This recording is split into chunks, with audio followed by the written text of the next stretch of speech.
नमस्ते दोस्तों, मैं श्रेयस बढ़िया आप सबका मेरे YouTube चैनल पे बहुत बहुत स्वागत करता हूँ। हम वर्ल्ड हिस्ट्री के लेक्चर नंबर 16 पे थे। अब तक हम 15 लेक्चर कंप्लीट कर चुके थे और 15th लेक्चर में हमने फ्रेंच रिवॉल्यूशन को कंप्लीट किया था। फ्रेंच रिवॉल्यूशन को जब हम कंप्लीट कर रहे थे तो हमें ये पता चलता है कि नेपोलियन का राइज हो रहा था। तो इस लेक्चर नंबर 16 में हम राइज ऑफ नेपोलियन को अलग से कंप्लीट करेंगे फुल डिटेल में। तो चलिए आज के लेक्चर की शुरुआत करें। अगर आप आज के लेक्चर का PDF चाहते हैं तो आप डिस्क्रिप्शन में जाइए इस वीडियो के, वहाँ पर टेलीग्राम की लिंक मिलेगी, उस पर क्लिक कीजिए। आपको इस लेक्चर का PDF उस ग्रुप पे ज्वाइन करने के बाद मिल जाएगा। अब यहाँ पे जो आपको ये इमेज देखने मिल रही है ये है नेपोलियन। नेपोलियन जो थे, नेपोलियन बोनापार्ट है, इनका राइज कैसे हुआ या फिर ये कौन थे, ये हमें सबसे पहले जानना होगा। राइज में हमें सबसे पहले जानना होगा कि was Napoleon Bonaparte. Napoleon Bonaparte की यहाँ पे आप पिक्चर देख सकते हो। नेपोलियन बोनापार्टे का बर्थ हुआ था 1761 में और 1821 में उनकी डेथ हो जाती है। इनको नेपोलियन फर्स्ट भी कहा जाता है। ये एक फ्रेंच मिलिट्री लीडर थे, एम्परर थे, जिन्होंने बहुत सारा यूरोप का पोर्शन अर्ली 19th सेंचुरी में ही कैप्चर कर लिया था, कॉन्कर कर लिया था। इनका जो जन्म हुआ था वो कोर्सिका नाम का जो आइलैंड है वहाँ पे हुआ था। और नेपोलियन जो है वो रैपिडली बढ़ने लगे, हम कहेंगे उनके रैंक ऑफ मिलिट्री से, यानी मिलिट्री के रैंक उनके धीरे धीरे बढ़ने लगे। और किस वक्त बढ़े ये, तो फ्रेंच रिवॉल्यूशन के वक्त इनका धीरे धीरे राइज होने लगा। 1789 से 1799 के बीच में नेपोलियन बहुत ज़्यादा पावरफुल बन गए थे, क्योंकि फ्रेंच रिवॉल्यूशन के दौरान उनके मिलिट्री के जो रैंक्स थे वो बढ़ते गए। धीरे धीरे उन्होंने जो पॉलिटिकल पावर थी फ्रांस की वो 1799 में सीज कर ली। 1799 तक वो बहुत बड़े एक मिलिट्री के लीडर बन चुके थे, मिलिट्री के कमांडर बन चुके थे। उसके बाद उन्होंने अपना अगला टारगेट रखा कि पॉलिटिकल पावर सीज करना। वो सीज करने के बाद उन्होंने खुद को वहाँ का एम्परर डिक्लेयर कर दिया 1804 में।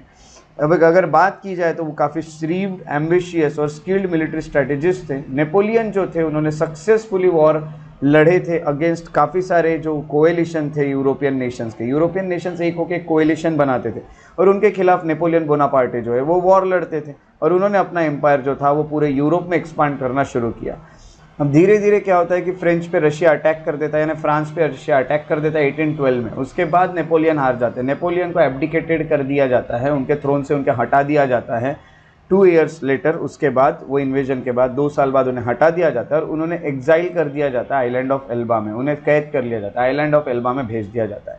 फिर आगे क्या होता है कि एक बैटल होता है, बैटल ऑफ वाटरलू, वो ये लड़ते हैं नेपोलियन। अब वहाँ से आने के बाद जब बैटल ऑफ वाटरलू लड़ते हैं तो वो एक और बार एब्डिकेटेड किए जाते हैं, एक और बार उन्हें अपने थ्रोन से हटा दिया जाता है और उनको एक रिमोट आइलैंड था सेंट हेलेना का, वहाँ पे भेज दिया जाता है। और एट द एज ऑफ 51 उनकी डेथ वहाँ पे हो जाती है। 2 बार उनको एग्जाइल किया गया, एक बार रशिया के थ्रू किया गया और अगला जो बैटल ऑफ वाटरलू था, जिसको हम आगे पढ़ेंगे ही। उसके बाद उन्हें सेंट हेलेना पे भेज दिया गया और सेंट हेलेना में उनकी डेथ हो जाती है एट द एज ऑफ 51। तो ये थी एक इन्फॉर्मेशन, एक इंट्रोडक्शन अबाउट नेपोलियन बोनापार्टे। तो आपको ये पता तो चल गया कि नेपोलियन बोनापार्टे कौन थे। अब हम आगे देखेंगे कि नेपोलियन बोनापार्टे जो थे वो पावर में कैसे है। अगर हम देखेंगे नेपोलियन की अगर बात करें तो जैसे फ्रेंच रिवॉल्यूशन खत्म हो जाता है तो हम यही कहेंगे कि he was really a child of revolution. बहुत बड़े तो वो थे नहीं, बट अगर देखा गया तो काफ़ी उन्होंने एक बहुत बड़ा कंट्रीब्यूशन दिखाया था उस रिवॉल्यूशन में। आपने पिछले वीडियोज़ में देखा भी है। तो उनके एम्पायर में अगर बात की जाए तो नेपोलियन जो थे उन्होंने अपनी जो आइडिया थी फ्रेंच रिवॉल्यूशन के उसको काफ़ी अच्छे से स्प्रेड किया था और ऐसा कहा जाता है कि उनका बहुत बड़ा दिमाग था इन चीज़ों के पीछे। अब अगर हम नेपोलियन बोनापार्टे की बात करें तो उनका जन्म एक एरिस्टोक्रेटिक फैमिली में होता है, एक बड़े परिवार में उनका जन्म होता है कॉर्सिका में। ये तो आपको पता ही है। 15 अगस्त 1769 को उनका 1769 को उनका बर्थ हुआ। 15 अगस्त इंडिया के लिए भी काफ़ी इंपॉर्टेंट एक दिन है और नेपोलियन के लिए भी है। इंडिया को यहाँ इस दिन इंडिपेंडेंस मिला था, तो नेपोलियन बोनापार्टे का इस दिन जन्म हुआ था। अब उनके जो भी परिवार के थे लोग, उन्होंने उनको कहीं ना कहीं हेल्प की कि वो कहीं ना कहीं स्टडी करे एट इकोलो मिलिटेरी करके जो जगह है वहाँ पे उन्होंने पेरिस के पास उन्होंने स्टडी अपनी कंप्लीट की। उसके बाद अब मिलिट्री की उन्होंने एजुकेशन लिया था। उसके बाद वो फ्रेंच आर्टिलरी को ज्वाइन करते हैं एज अ सेकेंड लेफ्टिनेंट बनते हैं। और एज देखिए 16 साल के थे सर जब वो सेकेंड लेफ्टिनेंट बने। उसके बाद हम कहेंगे कि जब रिवॉल्यूशन शुरू होता है, सब कुछ होता है, तो नेपोलियन जो होते हैं वो कोर्सिका को वापस आ जाते हैं और वो पॉलिटिक्स को ज्वाइन कर लेते हैं। पॉलिटिक्स में आने के बाद उनको देखा गया तो उनके फैमिली के साथ कहीं ना कहीं कैद कर लिया जाता है। 1793 में his belated return to the volatile French political scene was marked by utmost caution, है ना। तो यही है कि ये जो रिटर्न हुए थे उससे ये पता चलता है कि भाई ये कुछ तो भी अलग करने वाले हैं। After returning to the army, Napoleon जो होते हैं फिर वो आर्मी में वापस आ जाते हैं। नेपोलियन जब आर्मी में वापस आते हैं तो नेपोलियन जो टूलोन करके जो जगह है, एक जगह थी, उसको अपने अंडर ले लेते हैं इंग्लिश से। और स्पेनिश इन्वेडर्स जो थे उनसे 1793 में। अब देखिए आर्मी में आते हैं और काफ़ी चीज़ें सीज करना शुरू करते हैं। सीधा सीधा अटैक उन्होंने कर दिया था इंग्लिश और स्पेन के लोगों पे और स्पेन के आर्मीज पे, और उन्होंने ये चीज़ें ले ली। और फ्रेंच की सुप्रीमेसी, यहाँ पे सुप्रीम इंग्लिश और स्पेनिश दिख रहे थे और इन्होंने फ्रेंच को जिता के यहाँ पे ये दिखा दिया कि फ्रेंच टूलोन करके जो जगह है वहाँ पे तो फ्रेंच सुप्रीम है। ये जो डेवलपमेंट थे वो जो watershed in growing ascendancy for the military expertise displayed है ना, तो यहाँ से यही पता चलता है कि मिलिट्री में कितने एक्सपर्ट है नेपोलियन। और इस बैटल को जीतने के बाद उनको ब्रिगेडियर जनरल बना दिया जाता है डायरेक्टली, बहुत बड़े पोस्ट पे नेपोलियन पहुँच जाते हैं। इस तरह से नेपोलियन जो है उनको पावर जो है वो बढ़ते जाती है फ्रेंच रिवॉल्यूशन के चलते। अब जैसे कि हमने पिछले लेक्चर में भी देखा था कि जो रॉबस्पायर थे वो कहीं ना कहीं उनको ख़त्म कर दिया जाता है, उनको वहाँ से हटा दिया जाता है लीडर करके, वहाँ के रूलर करके, और वहाँ से नेपोलियन जो थे उसको भी डिसमिस कर दिया जाता है क्योंकि नेपोलियन आर्मी संभाल रहे थे। अब आर्मी संभाल रहे थे रूलर की, तो रूलर हट गया तो नेपोलियन को डिसमिस कर दिया, उनको अरेस्ट कर दिया जाता है। बट बैरस करके जो थे, जो लीडर थे थर्मोडोरियन रिएक्शन के, अब थर्मिडोरियन रिएक्शन क्या होता है आपको कमेंट सेक्शन में लिखना है, ये आपको मैं अगले लेक्चर में इसके बारे में इंफॉर्मेशन दूंगा। आज आपको वर्क है कि थर्मिडोरियन रिएक्शन के लीडर या थर्मिडोरियन रिएक्शन था क्या। ये इसको रिलीज़ कर देते हैं। रिलीज़ करने के बाद 1795 में नेशनल कन्वेंशन को वो बचाते हैं। जैसे हमने पिछले बार भी देखा कि एक नेशनल कन्वेंशन बनाया जाता है। नेशनल कन्वेंशन जो बनाया जाता है उसमें अचानक से जो मोनार्की के सपोर्टर्स थे वो अटैक कर देते इस कन्वेंशन पे। अभी आप देख रहे थे वहाँ पे फ्रेंच रिवॉल्यूशन चल रहा था, रूलर को हटाया गया, तो मोनार्की के सपोर्ट में जो लोग थे वो कहीं ना कहीं यहाँ अटैक कर देते। अटैक करने के बाद नेपोलियन उस नेशनल कन्वेंशन को बचा देते। नेशनल कन्वेंशन को बचाने के कारण उनको प्रमोट कर दिया जाता है जनरल पे, ब्रिगेडियर जनरल से अब वो जनरल बन जाते हैं। अब आपने पिछले वीडियो में ये भी देखा था कि धीरे धीरे डायरेक्टरी जो थी वो रूल करना शुरू कर देती है फ्रांस पे, बट ये भी अच्छे से रूल नहीं कर सकती इंटरनल प्रॉब्लम्स के कारण। और इसीलिए ये देखा जाता है कि भाई जो भी आज तक फ्रांस को मिला है वो ड्यू टू नेपोलियन ही मिला है, तो ये अच्छा होगा कि हम नेपोलियन को ही कहीं ना कहीं रूलर बना दे। धीरे धीरे ये होता है कि नेपोलियन यूरोप में जो कोएलिशन बनने लगता है फ्रांस के खिलाफ, उनको हराना शुरू कर देते हैं, उनके खिलाफ वो जंग लड़ना शुरू कर देते हैं। सार्डिनिया करके जो जगह है उनको वो हरा देते हैं, उसको जीत लेते हैं। ऑस्ट्रिया को वो जीतते अटैक करके, ऑस्ट्रिया को वो ट्रीटी साइन करने के लिए मजबूर करते हैं जिसका नाम था ट्रीटी ऑफ कैंपो फॉर्मियो इन 1797। उसके चलते ऑस्ट्रिया भी उनके इन्फ्लुएंस में आ जाता है, उनके अंडर आ जाता है। नेपोलियन जो थे धीरे धीरे इटली का ज़्यादातर पार्ट जो था उसको वो कैप्चर करना शुरू कर देते हैं और उसके बाद उनकी पावर बहुत ज़्यादा बढ़ जाती है। अब धीरे धीरे होता क्या है अंडर द कंसुलेट। अब कंसुलेट यानी क्या, कंसुलेट यानी हम कहेंगे टॉप लेवल की गवर्नमेंट थी फ्रांस की। ये जो कंसुलेट यानी टॉप लेवल की गवर्नमेंट थी उसमें 3 कॉन्सल्स काम करते थे और नेपोलियन जो थे ये फर्स्ट काउंसिल में आते थे, यानी वो टॉप लेवल के ऑफिसर हो गए, सबसे ज़्यादा पावरफुल हम उन्हें कह सकते हैं। और उनको काउंसिल करके जो है काउंसिल करके अपॉइंट किया गया था फॉर लाइफ, पूरे लाइफ के लिए काउंसिल बनाए जाते हैं। और उसके अलावा नेशनल प्लेबिसाइट से ये हुआ था, प्लेबिसाइट से हुआ था यानी लोगों ने खुद उन्हें चुना था, लोगों ने उन्हें इलेक्ट किया था, ऐसा हम समझ सकते हैं। इलेक्ट डायरेक्ट इलेक्शन नहीं बोलेंगे, प्लेबिसाइट यानी लोगों को पूछा गया, लोगों ने बोला हमें नेपोलियन ही अपने लीडर होना। 1804 में जो नेपोलियन थे वो डिक्लेयर कर देते हैं खुद को एम्परर ऑफ फ्रांस और यहाँ से नेपोलियन 1804 से एक एम्परर बन जाते हैं फ्रांस के। तो आपने ये देखा कि नेपोलियन का राइट्स कैसे और वो एम्परर तक कैसे पहुँचे, फ्रांस के एम्परर बनने तक उनकी जर्नी इस तरह से थी। अब आगे देखते हैं कि नेपोलियन सक्सेसफुल तो रहे बट उनके सक्सेस के पीछे का कॉज क्या था। सबसे पहले आपको ये बता दूं कि नेपोलियन का जो करियर था resulted from military to political forces. आपको ये पता ही है मिलिट्री में भी जीनियस थे, धीरे धीरे पॉलिटिक्स में आने लगे। तो उन्होंने जो भी चीज़ें सीखी थी वो रिवॉल्यूशन से सीखी थी और अपने खुद के पर्पज़ के लिए उन्होंने इन चीज़ों का यूज़ भी किया था नेपोलियन ने, ये भी हमें पता चलता है। अगर हम यहाँ पे दूसरी बात करें तो आपको ये भी पता चलता है कि पॉलिटिकली अगर देखा गया तो फ्रांस जो था वो सफ़र करते रहा पूरा एक डिकेड, यानी 10 साल लगभग उन्होंने सफ़र किया था, रिवॉल्यूशनरी टर्मोइल में था 1799 में। और गवर्नमेंट जो थी वो अनस्टेबल होती गई और करप्ट होते गई। चर्च की जो पॉलिसी थी वो लोगों को बिल्कुल पसंद नहीं थी। स्पेशली अगर देखा गया तो जो इन्फ्लेशन था यानी महंगाई जो बढ़ती जा रही थी वो लोगों को बिल्कुल पसंद नहीं था। लोग जो थे वो इन चीज़ों से बहुत तंग आ चुके थे और स्टेबल गवर्नमेंट वो मांग रहे थे।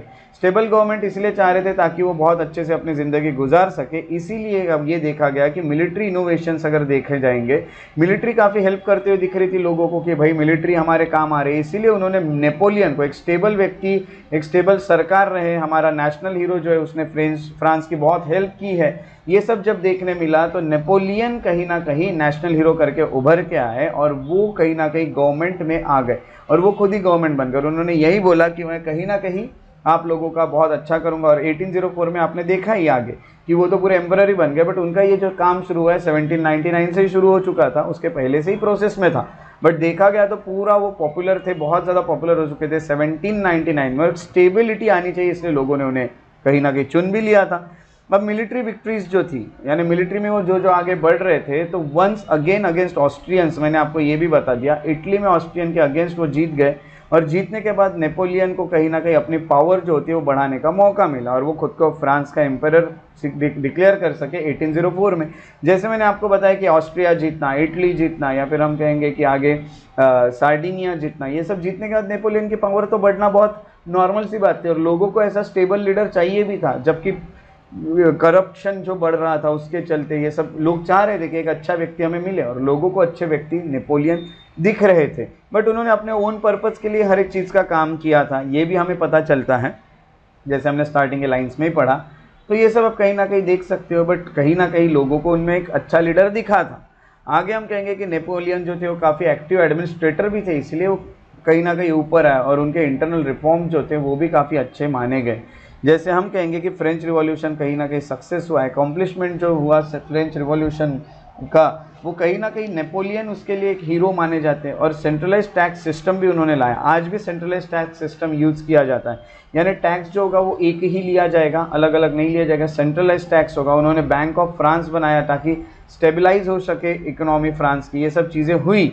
और आपको ये भी बता दूं कि रिवॉल्यूशन का जो सिस्टम था of free but mandatory education, ये भी उन्होंने रखा है ना। उन्होंने बोला कि फ्री रखेंगे और मैंडेटरी रखेंगे एजुकेशन, है ना। तो फ्री बट मैंडेटरी एजुकेशन जो है वो भी उन्होंने रखा। उन्होंने मिलिट्री यूनिफॉर्म्स जो थे वो भी बढ़ाना शुरू किया, डिसिप्लिन लाना शुरू किया, लोगों के चहेते बनने लगे।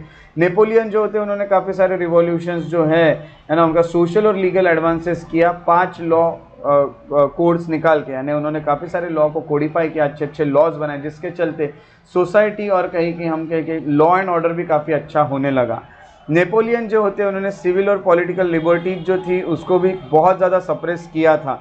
उन्होंने स्ट्रिक्ट सेंसरशिप रखी थी। उनका ये कहना था कि कोई भी चीज़ अगर पब्लिक में पब्लिश की जा रही है तो कहीं ना कहीं उस पर नज़र रखी जाएगी, वो विदाउट परमिशन पब्लिश नहीं की जाएगी, जिसको सेंसरशिप कहते हैं। तो लोगों को बहुत ज़्यादा उन्होंने फ्रीडम तो दिया नहीं था, लिबर्टी दी नहीं थी। और उन्होंने कहीं ना कहीं एस्टैब्लिश भी किया था एक पुलिस स्टेट जो है उन्होंने बनाया था, यानी वो वेलफेयर स्टेट से ज़्यादा कहीं ना कहीं पुलिस स्टेट में था, जिसमें हम कहेंगे कि फ्रांस सिर्फ पावर पे कंसंट्रेट कर रहा था, ना कि वेलफेयर पे। तो दो चीज़ें यहाँ पे देखी जाती है, ठीक है। तो जैसे कि आप जानते हैं, जितना लोगों को फ्रीडम दो, जितना सिविल लिबर्टीज़ दो, लोगों के वेलफेयर पे ही आप काम करते रहो, तो कहीं ना कहीं नेशन उतना पावरफुल नहीं भी बन सकता या बन भी सकता है। बट नेपोलियन का ये मानना था कि भाई देखो कि मुझे सबसे ज़्यादा जो चीज़ में इंटरेस्ट है वो है कि फ्रांस को मैं एक पावरफुल नेशन करके देखूँ। आगे हमें देखने मिलता है कि नेपोलियन इतनी चीज़ें होने के बाद भी इक्वालिटी को बहुत ज़्यादा महत्व देते थे। इक्वालिटी को देने के साथ साथ as a politically useful concept है ये इक्वालिटी का, आपको पता है।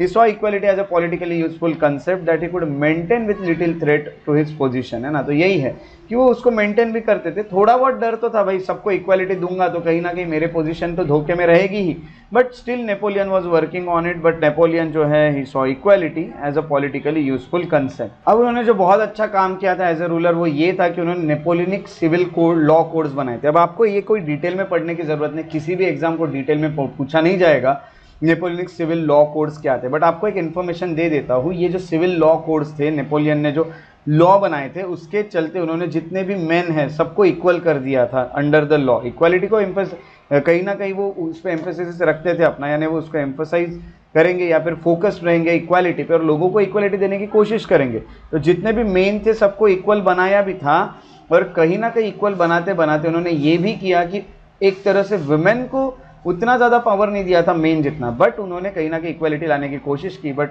फॉर वुमेन उतने इक्वल लॉ उन्होंने नहीं दिए, ये भी यहाँ पे देखा जाता है। तो यही था कि maintaining their legal power over women. तो वुमेन जो है उनसे बेहतर बढ़कर जो मेन थे उनको पावर्स दी गई थी। नेपोलियन ने एक और चीज़ बहुत अच्छे से देखी, उनको यही दिखा कि नेशनलिज्म ये बहुत ज़्यादा इम्पॉर्टेंट होता है। किस चीज़ के लिए? कि लॉयल्टी जो होगी फ्रेंच पीपल की उसके लिए, यानी फ्रांस को लेके अगर लोग लॉयल तभी रहेंगे जब लोगों के अंदर राष्ट्रवाद यानी नेशनलिज्म होगा। जितना लोगों के अंदर नेशनलिज्म होगा उतने फ्रेंच लोग लॉयल होंगे। बट आगे हो क्या गया, नेपोलियन इनएडवर्टेंटली क्या कर देते हैं, इनएडवर्टेंटली यानी क्या कि अनजाने में अब उनको ना चाहते हुए अनइंटेंशनली हम कह सकते हैं अनजाने में उन्होंने नेशनलिज्म को ही वीक करना शुरू कर दिया। उन्हें भी ये चीज़ समझ में नहीं आई और इस कारण उनकी खुद की पावर कम होने लगी, लोग उनको मानने नहीं लगे क्योंकि फ्रांस को लेके वो उतना नेशनलिज्म रखते नहीं थे। तो ये सब चीज़ें हमें देखने मिलने लगा, लोग का नेशनलिज्म खत्म होने लगा, इसलिए पावर कम होने लगी उनकी। और की जो है नेपोलियन के सक्सेस को, उनके मिलिट्री जीनियस को छोड़ के वो ये थी कि उनकी अनकॉमन पर्सनालिटी। अब मिलिट्री के चीज़ों के चलते वो एक जीनियस तो माने, एक तरह से लीडर तो बने ही, बट नेपोलियन का मेन सक्सेस तो ये भी था क्योंकि उनकी पर्सनालिटी सबसे अलग थी, उनके एम्बिशन बहुत ज़्यादा थे and that is why he could take over the range of power in France. और यही सब चीज़ों के चलते वो कर सके। आप में भी एम्बिशंस रहे, आपकी भी पर्सनालिटी अनकॉमन रही, आप भी कोई भी चीज़ जीत सकते हैं, ये हमें नेपोलियन से सीखने मिलता है। एक ऑर्डिनरी सोल्जर करके अगर देखा गया, उन्होंने अपना करियर शुरू किया और आप देखोगे तो वो ब्रिगेडियर जनरल बनते हुए फ्रांस के एम्परर भी बन गए। देखिए इतना नीचे से ऊपर तक पहुंचना पड़ता है। इसीलिए मैं कहता हूँ कि कुछ हो ना हो नेपोलियन में, बट नेपोलियन मानने जैसे व्यक्ति है क्योंकि बहुत नीचे से ऊपर तक पहुंचे थे। इनसे हम काफ़ी सारी चीज़ें सीख सकते हैं। तो इस तरह से आज का जो लेक्चर था उसमें हमने राइज ऑफ नेपोलियन पढ़ा। अगर आपको मेरे लेक्चर्स पसंद आते हैं तो आप मेरे यूट्यूब चैनल को सब्सक्राइब जरूर करें और बेल आइकॉन को प्रेस करें ताकि आने वाले वीडियोज़ के नोटिफिकेशन आपको रेगुलरली मिलते रहें। और अपनी पढ़ाई रेगुलरली करें, रिवीजन करें, पिछले लेक्चर जो उन्हें कंप्लीट करें और टेलीग्राम का चैनल ज्वाइन करें ताकि आपको लेक्चर के PDF मिल जाए। ठीक है, तो हम मिलते हैं अगले लेक्चर में। तब तक के लिए अपना ख्याल रखें। Take care and have a very good day.